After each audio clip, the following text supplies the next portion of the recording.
Assalamualaikum warahmatullahi wabarakatuh. Kembali lagi dengan saya Larasati. Kali ini kita akan bahas tentang manajemen kesehatan ikan. Ayo teman-teman, ikuti video-video berikutnya. Di set pertama kita akan membahas tentang kenapa sih ikan itu bisa sakit dan organisme apa yang menyebabkan ikan itu sakit. Ternyata faktor pertama yang menyebabkan ikan sakit adalah faktor lingkungan dan organisme yang menempel pada ikan tersebut seperti virus, bakteri, parasit, dan cendawan. Kali ini kita akan membahas tentang parasit. Oke, selanjutnya itu deteksi parasit pada ikan. Diagnosa secara morfologi. Yang pertama, penanganan ikan sakit bisa dilakukan dengan cara difiksasi dalam larutan formalin 10% berpenyangga fosfat. Yang kedua, deteksi parasit dengan mata telanjang. Ukurannya yang besar, contohnya Argulus lernea. Yang ketiga yaitu deteksi dengan mikroskop cahaya. Caranya itu diambil lembar pisang, saluran makanan, dan diletakkan pada preparat. Contoh organismenya adalah Trichodina sp dan Oudinium dan Myxobolus sp. Diagnosa ikan yang diinfeksi parasit. Contohnya infeksi Icthyopteris pada benih ikan botia. Terdapat banyak bintik putih yang dapat dilihat dengan mata pada permukaan tubuh.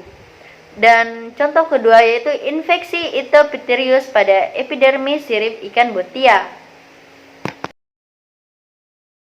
Oke, selanjutnya yaitu parasitik dalam budidaya. Contohnya Myxobolus sp dan Trichodina sp.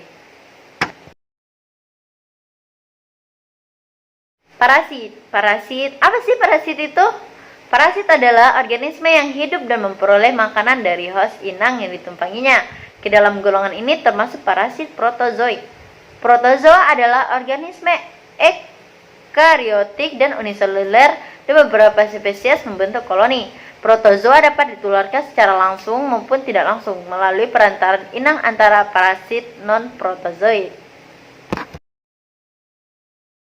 Selanjutnya itu jenis parasit. Jenis-jenis parasit diantaranya itu ada Copopoda, Protozoa brasilata, Protozoa dinoflagellata, Protozoa sprozoa, Platyhelminthes cestoda, Platyhelminthes trematoda, Platyhelminthes trematoda, Platyhelminthes trematoda. Oke, selanjutnya itu infeksi parasit terbagi atas 3. Ada ektoparasit protozoid, contohnya Trichodina spp. Yang kedua yaitu endoparasit protozoik, contohnya Hexamita sp. Dan yang ketiga non-protozoid, contohnya Trematoda motogenea, biasa disebut cacing pipih. Oke, selanjutnya itu inang parasit. Bisa dilihat di slide kita. Di sini ada Argulus japonicus, biasanya menyerang pada ikan mas, sepat siam, dan menyerang di bagian kulit.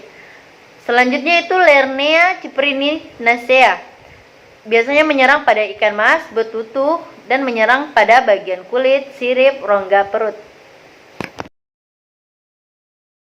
Oke, selanjutnya itu kontrol infeksi protozoik dan non-protozoik. Yang pertama, menggunakan Malaysian grain sebanyak 0,05 sampai 0,10 mg per liter. Yang kedua, formalin 250 mg per liter, waktu 30 sampai 60 menit. Yang ketiga, kalium permanganat sebanyak 2 mg per liter, waktu 8 sampai 10 jam. Yang keempat yaitu metronidazole sebanyak 5 mg per liter, waktu 3 hari.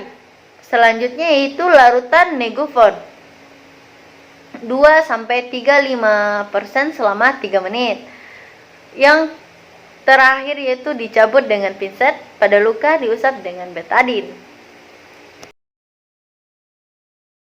Oke, mungkin hanya itu yang dapat saya sampaikan. Apabila ada kesalahan, mohon maaf. Dan tunggu saya di video-video berikutnya. Salam dari Tarni.